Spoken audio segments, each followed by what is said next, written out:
The Luke text that we have for today is one of those texts in a group of texts across the Gospels that address the issue of the Sabbath day, right? And in varying ways, Jesus is either flat out put to the test or put in a trap of having done things on the Sabbath day, or in this kind of situation in our text for today where it has just happened, and then someone kind of like me, a good law and order, decent and in order Presbyterian, runs out and says, "Wait!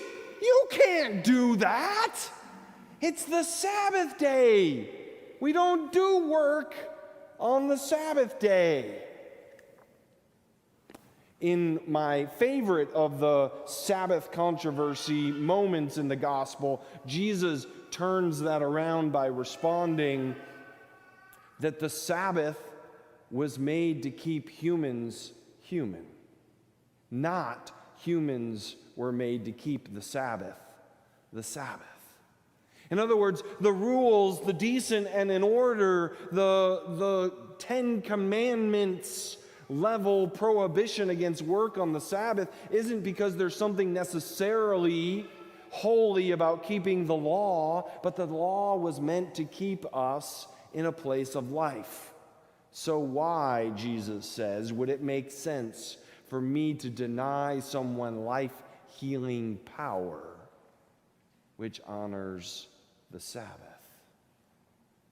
I am particularly fond of Luke's telling of this Sabbath-keeping controversy because of the metaphorical image of the woman bent over for 18 years. Have you ever felt like life has begun to weigh on you so heavily that you might be physically bent over from the loads you're carrying?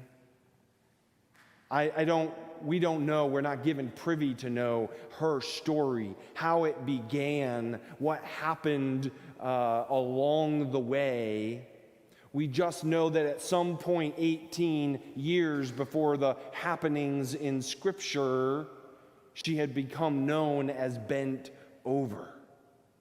And in the gospel text, this is like someone who has caught up in so much shame, so much baggage. There's so much junk in her journey that she physically can't stand anymore.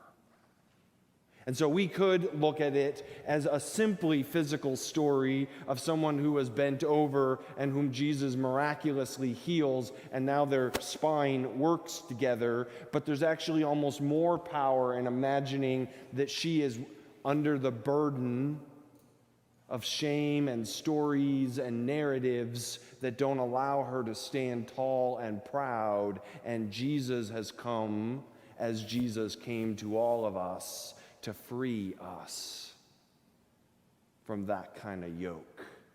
Come to me, all you who are heavy laden, and I will give you rest. My yoke is light, and my burden easy to carry.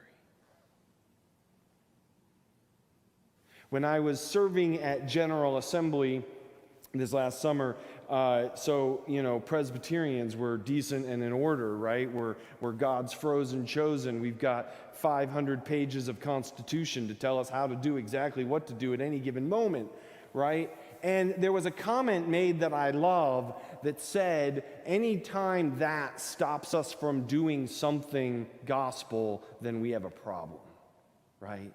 Our polity is meant to be a framework for how to get gospel mission done. But sometimes all of our "this is how we do it" become the obstacle. They become the thing that causes us to bend over with burdens.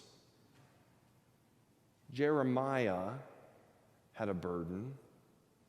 His burden was that I'm only a boy. That big, terrible word, just. I'm just a boy. I'm just a housewife. I'm just one person.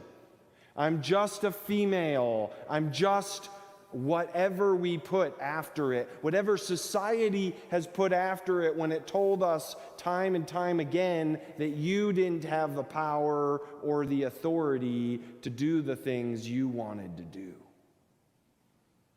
God has said to Jeremiah, I am giving you a mission and a ministry to go do. And Jeremiah can't imagine that anybody will give him the time of day to do that because I'm only a boy. And God says, go do it anyway.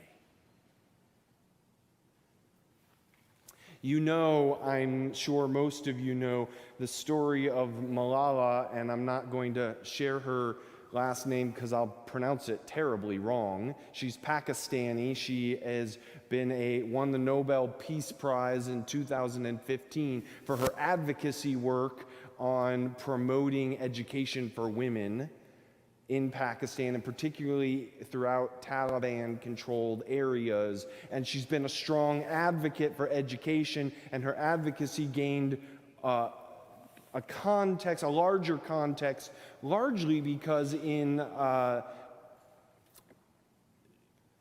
few years before 2015, she was shot on a bus with 2 other female students going to take a test by an extremist who didn't like what she was doing. And she was shot. She was very critically injured. She had to be stabilized and then flown to the UK. And the startlingness of that event made the world take note of her in a new way, right? And then she gained larger voice. She's actually credited that event for creating a larger voice. She went on in 2018 to win the Nobel Peace Prize for her work. But forget all of that for a moment, because that's a powerful story of overcoming the adversity of being shot and going on to do these great things. What's amazing to me is that beginning at the age 11, she became an advocate for women's education. I am only a girl in a society where both her youth and her gender should have prevented her of having any voice. And what's important to me about that is long before the world took notice, long before she wrote a New York Times bestseller, long before her Nobel Peace Prize, she had a strong enough voice that she was viewed as such a threat that someone tried to assassinate a child on a bus. But I'm only a girl. Another a girl story that kind of captured my attention, I kind of remember her name right. Marley Diaz, in 2015, a young African-American woman, became lamented, as so many have, that there are so few female African-American protagonists in literature. So she started a social media campaign to collect literary titles that are written by African-American females or who have African-American female protagonists in the story, so that people like her could read stories about people like her. She has now collected over 13,000 books in that nature, started an entire movement, spoken at the White House, all at the age of 15. But she's only a girl. And she's only a black girl at that. Kimberly was a young mother. Kimberly was a young mother in the southwest side of Chicago, Little Village, Illinois, and her son was born with severe asthma, with no family history of asthma at all. The links, as the doctors learned it, became about 2 old, dilapidated coal energy plants that were polluting the air, causing children in those communities to develop asthma issues. Kimberly recounts that when she would drive her kid to school, her son would ask her every time they passed the coal plant, "Mom, have you shut them down yet?" And she said, "No, I haven't done it yet." But in 10 years of advocacy work and joining a movement called the Little Village Environmental Group, They shut down both coal plants. They got restarted a bus line that allowed the 80% Mexican population of Little Village, Illinois, to suddenly have bus access to jobs and opportunities. And it's largely driven off of public school parents and their youth doing door-to-door community activism. I'm sure at some point Kimberly thought to herself, I'm only a mom. I'm only a stay-at-home mom. And yet she got with the right people and with the right passion to enact change to make their community and our world a better place to live. These stories don't just happen in faraway places. We came across the story of Topher Jones because his sister is on Danielle's soccer team and they're in our carpool. But you may have run into Topher's story. 3 years ago at age 11, Topher went on a family vacation and they went to Redfish Lake. And he learned the story of Lonesome Larry. Does anyone out there know the story of Lonesome Larry? There's a couple of good Idaho hands. Lonesome Larry in the early 80s was the only sockeye salmon to make it back up into Redfish Lake. And Topher became so dismayed at this that he decided he was going to start an awareness campaign and raise money to help salmon and to learn about the need for salmon, because the movement and migration of salmon create both ocean and river health, which we all benefit from. Topher started making socks with a Larry the Lonesome sockeye salmon on it. In 3 years, Topher has raised $30,000, created a website, and become a speaker and a teacher. Now, you might say, did he do it all by himself? He didn't. His dad happens to be the president of the College of Western Idaho. You might think he probably got put in touch with a couple of people who helped him with that. And that, in fact, for me, is the very point. When this woman was bent over for 18 years by what ailments we know not, did we choose to be the people that relieved it so she could stand tall? Or did we choose to be the people who continued to tell all the reasons it couldn't be fixed? Or we can't do that today? Did we say, I'm only a boy, or I'm only a housewife, or I'm only a little Pharisee in a small village without the resources to fix this situation? What excuses were we drawn to that we decided we couldn't change? Parker Palmer is a Quaker educator, writer, and spiritual leader. He has phenomenal writings that I recommend to you. We've used a little book of his here called Let Your Life Speak, and he says something that is phenomenally stuck with me all my days. And he said it was important for him at some point in his journey to sit with his parents and hear again stories of what he was like as a child, right? Because he said, life is going to tell you that a lot of your dreams are unrealistic. Life is going to give you the garbage that says, you can't do that, you're only a boy.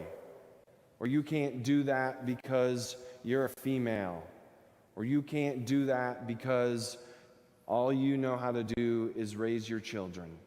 There's a million things society will tell us about demeaning our authority and telling us why we're off the hook for getting any change done. And Parker Palmer said it was important for me to go back to find out in my origin story, what was I passionate about as a kid before the world told me that was ridiculous. And I think stories like that, stories like people who didn't hear or listen or worry about what they were told they couldn't do, are much like the work Jesus does. When he relieves her of her burdens, she helps her to stand tall again, to get the abundant life that I have come to give, and that is entirely about Sabbath. And then I imagine Jesus turns and looks to us in the church and says, now it's your turn. Not just, what are you going to do that you didn't imagine you had the authority and the power to do, but how could you come alongside someone? Because all of those individuals, Malala and Kimberly and Topher and all of these stories, they didn't end up doing it alone. In fact, they became aware of a situation and they had a passion, but they tapped into a community of mentors and of teachers and of people who would walk that journey. And I could imagine that there might be a powerful ministry just in saying, we're the cheerleaders who come alongside Jeremiah and watch him create a brighter tomorrow.